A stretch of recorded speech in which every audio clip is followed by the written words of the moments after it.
ભુજ સહિત સમગ્ર કચ્છ જિલ્લામાં આજે ભારતની સર્વોચ્ચ અદાલત અને ગુજરાત હાઈકોર્ટના સ્ટેટ લીગલ સર્વિસ ઓથોરિટીના નેજા હેઠળ વર્ષની પ્રથમ નેશનલ લોક અદાલતનું આયોજન કરવામાં આવ્યું હતું। કચ્છના પ્રિન્સિપલ ડિસ્ટ્રિક્ટ જજ ડીપી મહિરાએ આ અંગે વિગતો આપતા જણાવ્યું હતું કે ગુજરાત હાઈકોર્ટના ચેરમેન જસ્ટિસ કોગજે અને જિલ્લાના એડમિનિસ્ટ્રેટિવ જજ નિંજર દેસાઈના માર્ગદર્શન હેઠળ જિલ્લામાં ન્યાયિક પ્રક્રિયા ઝડપી બનાવવાના પ્રયાસો તેજ કરવામાં આવ્યા છે। હાલમાં કચ્છ જિલ્લાની વિવિધ અદાલતોમાં કુલ 54,000થી વધુ કેસો પેન્ડિંગ છે, જેમાંથી 10,294 જેટલા મહત્વના કેસો આ લોક અદાલતમાં રિફર કરવામાં આવ્યા છે। અગાઉની લોક અદાલતમાં સફળતાપૂર્વક પેન્ડન્સી ઘટાડીને 50,000થી ઓછી કરવામાં આવી હતી, જેને આ વખતે પણ જાળવી રાખવા તંત્ર કટિબદ્ધ છે। જિલ્લાના વકીલ મિત્રો, પબ્લિક પ્રોસિક્યુટર્સ અને કોર્ટ સ્ટાફના સહયોગથી મહત્તમ કેસો ડિસ્પોઝ કરીને સામાન્ય લિટિગન્ટ્સને ઝડપી ન્યાય અપાવવા કચ્છ જિલ્લા ન્યાયતંત્ર સજ્જ બન્યું છે। આજરોજ નાલસા એટલે નામદાર સર્વોચ્ચ અદાલતના સૂચન મુજબ નામદાર ગુજરાત હાઈકોર્ટના એટલે ગુજરાત સ્ટેટ લીગલ સર્વિસ ઓથોરિટીના નેજા હેઠળ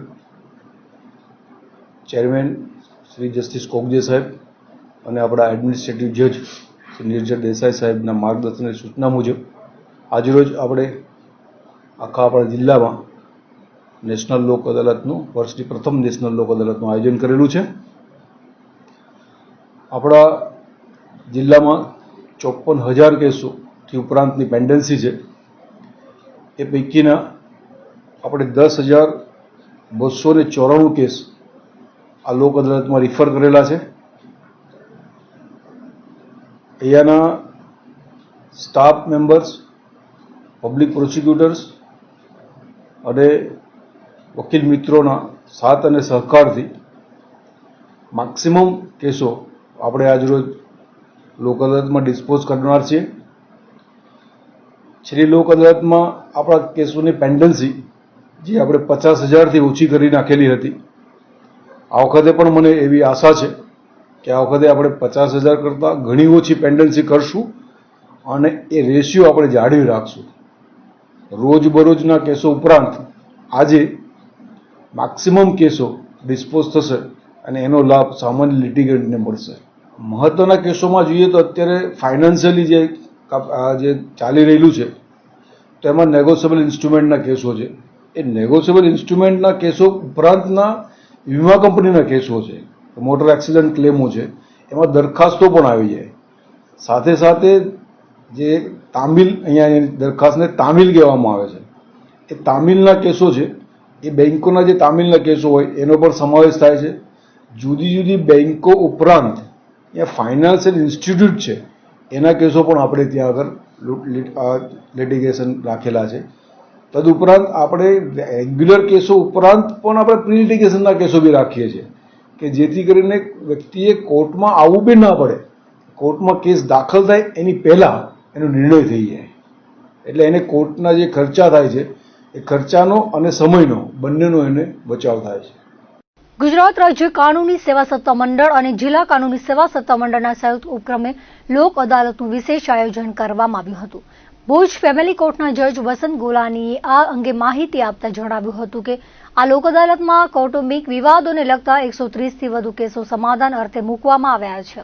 પક્ષકારો વચ્ચેના મનભેદ દૂર કરી તકરારનું કાયમી નિરાકરણ લાવવા માટે અહીં સઘન પ્રયાસો હાથ ધરવામાં આવશે। લોક અદાલતના માધ્યમથી અનેક પરિવારોમાં સુખદ સમાધાન થયું હતું। બીજી તરફ જે કિસ્સાઓમાં પરસ્પર સંમતિથી સાથે રહેવું શક્ય ન જણાયું ત્યાં પક્ષકારોએ કાયદાકીય રીતે છૂટાછેડા લઈ પોતાના જીવનની નવી શરૂઆત કરવાનો માર્ગ અપનાવ્યો હતો। ખાસ કરીને બાળકોની કસ્ટડીને લગતા સંવેદનશીલ કેસોમાં પણ માતા પિતા બંને બાળકના હિતને ધ્યાને રાખીને યોગ્ય સમજૂતી પર પહોંચ્યા હતા। આમ લાંબા સમયથી ચાલતા કાનૂની વિવાદોનો અંત આવતા પક્ષકારોએ રાહત અનુભવી હતી। આજરોજ ભુજ મુકામે ગુજરાત કાનૂની સેવા સત્તા મંડળ દ્વારા અને જિલ્લા કાનૂની સેવા સત્તા મંડળ દ્વારા લોક અદાલતનું આયોજન કરવામાં આવેલ છે, જેમાં 130થી વધારે કેસો અમે લોક અદાલત સમાધાન માટે રાખેલા છે, જેમાં પક્ષકારોના સમાધાન થાય અને બંને ભેગા થાય અને તેમના તકરારોનું નિરાકરણ થાય એના માટેના પ્રયાસો અમે કરેલા છે। ઘણા કેસોમાં પક્ષકારો બંને જણા સમાધાન કરીને ભેગા રહેવાનું નક્કી કરેલ છે, તથા ઘણા કિસ્સાઓમાં બંને જણાનું સમાધાન થાય એવું પક્ષકારોને ન જણાતા તેઓએ છૂટાછેડા લેવાનું પણ નક્કી કરેલ છે। પણ અલ્ટિમેટલી તેમના કેસોનું ફાઇનલ નિરાકરણ થાય છે કે હવે ભવિષ્યમાં એનો કેસનું પૂરું થાય તો જેથી એ સારી રીતે જીવી શકશે અને જે પોતાની મરજીથી સારી રીતે જે પાત્ર સાથે છે ત્યાં લગ્ન વગેરે કરીને પૂર્ણ જીવન ફરીથી ચાલુ કરી શકશે અને સાથે રહેનાર જે છે એ બંને એકબીજાને આશ્વાસન આપેલ છે અને ભરોસો આપેલ છે અને હવે તે સારી રીતે રહેશે એવું પણ કેસો બન્યા છે. ઘણા કેસોમાં એવું પણ છે જ્યાં બાળકની કસ્ટડી માટેના મુદ્દા છે તો બાળકની કસ્ટડી માટે કોઈ એક વ્યક્તિ પાસે રહે ને બીજા વ્યક્તિ એમને માતા કે પિતા પાસે કસ્ટડી રહે તથા અન્ય જે પાર્ટી છે તેને મળી શકે એવી રીતની પણ વાતચીત થાય છે અને બાળકના કેસનો નિકાલ સારી રીતે થાય એનો પ્રયાસ થઈ રહ્યો છે અને અમે આશા રાખીએ છીએ કે એવા કેસો પણ પૂરા થઈ જશે.